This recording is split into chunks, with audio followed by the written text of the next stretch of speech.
किसी जंगल में एक जुगनू ने देखा कि एक सांप उसकी ताक में रहता है। वो जहाँ भी जाता सांप उसका पीछा ही कर रहा होता। इस वजह से जुगनू ना कहीं बैठ सकता था और ना ही जंगल को छोड़ सकता था।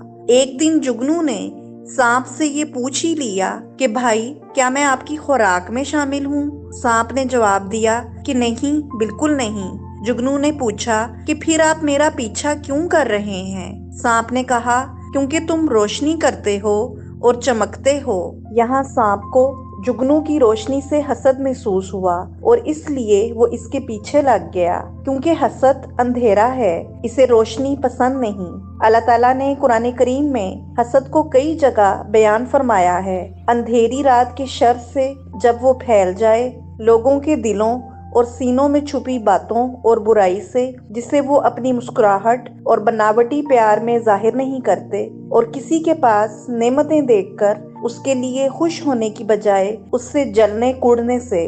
और बाज़-औक़ात तो लोग तुमसे ऐसी चीजों पर हसद कर जाते हैं जिनका तुम्हें ख्याल भी ना हो। तुम्हारी सादगी, तुम्हारा आजिज़ी का रवैया, तुम्हारी मुस्कुराहट, हत्ता कि वो सुकून जो तुम्हारे हिस्से में आया है। हासिद लोगों को पहचानने या उनसे बचने का हल क्या है? यहाँ बहैसियत मुसलमान आपको कुल से शुरू होने वाली सूरतों को अपनी नमाजों के बाद की तस्बीहात में शामिल करने के साथ साथ जिंदगी में ऐसे तरीके अपनाने की जरूरत है जिससे आप हासदीन से खुद को बासानी बचा सकते हैं। याद रखें, हसद हमेशा वहां से आता है जहां लोग आपके घर आकर आपके हालात और दौलत को जानते हैं। कोई भी आपको तब तक नुकसान नहीं पहुंचा सकता जब तक वो आपके घर की तफसीलात ना जानता हो।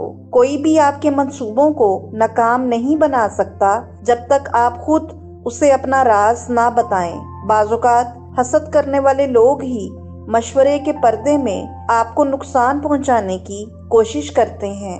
कोई भी आपके घर या आपके खानदान के लिए तब तक साजिश नहीं कर सकता जब तक वो आपके घर में कसरत से आता जाता ना हो, और कोई भी आपकी कमजोरियों को जान नहीं सकता, इन कमजोरियों को अपने फायदे के लिए इस्तेमाल नहीं कर सकता जब तक वो आपके करीब ना रहा हो। आपका राज, आपके मंसूबे, आपकी कमजोरियां आपके कैदी हैं, लेकिन जैसे ही आप इन्हें किसी के सामने जाहिर करते हैं, वो आपके कैदी नहीं रहते, बल्कि आप खुद इनके कैदी बन जाते हैं। और तब आप बड़े नुकसान उठाते हैं जब वही लोग आपके लिए खौफ की वजह बन जाते हैं जो कभी आपके दिल के सुकून का बड़ा जरिया थे, क्योंकि आपने एक वक्त में अपने राज, अपनी कमजोरियां खुद उनके हवाले की थीं। इसलिए इस किस्म के नुकसानात से बचने के लिए आप हर अजीज और हर रिश्ते के लिए एक हद मुकर्रर कर दें, और ये तवक्को ना रखें कि कोई आपके राज को महफूज रखेगा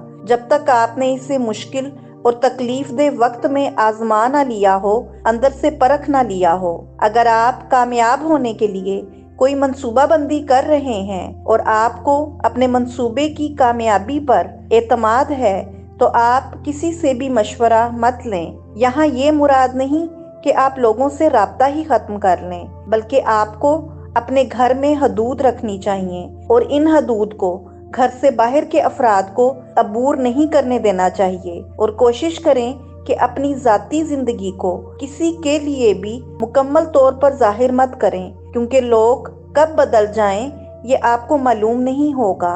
अपने गुस्से में अपनी जुबान पर काबू रखें, हाल को और आने वाले वक्त को मद्देनजर रखें। अपनी खुशी में इतना बह मत जाएं कि आप जो कुछ रखते हैं वो सब कुछ ही बांट दें, और ना ही अपने गम में इतना खो जाएं कि जो आपके पास है वो सब कुछ जाहिर कर दें। ये दुनिया हम सब के लिए और हमारे आमाल की इम्तिहान गाह है, जिस पर हम इंसान बुराई का शर या नेकी की खैर अपने हाथ से रोज एक पर्चे की तरह इस पर लिखते हैं। हम किसी की जात से हसद का अंधेरा और शर पसंदी खत्म नहीं कर सकते, लेकिन अपनी जात को रोशन और जाहिर बातिन एक जैसा रखने वाला, लोगों की मिलने वाली नेमतों पर हसद ना करने वाला और अपनी नेकियों को حسد کی آگ میں نہ جلانے والا تو بنا سکتے ہیں، تو آئیے اپنے اندر سے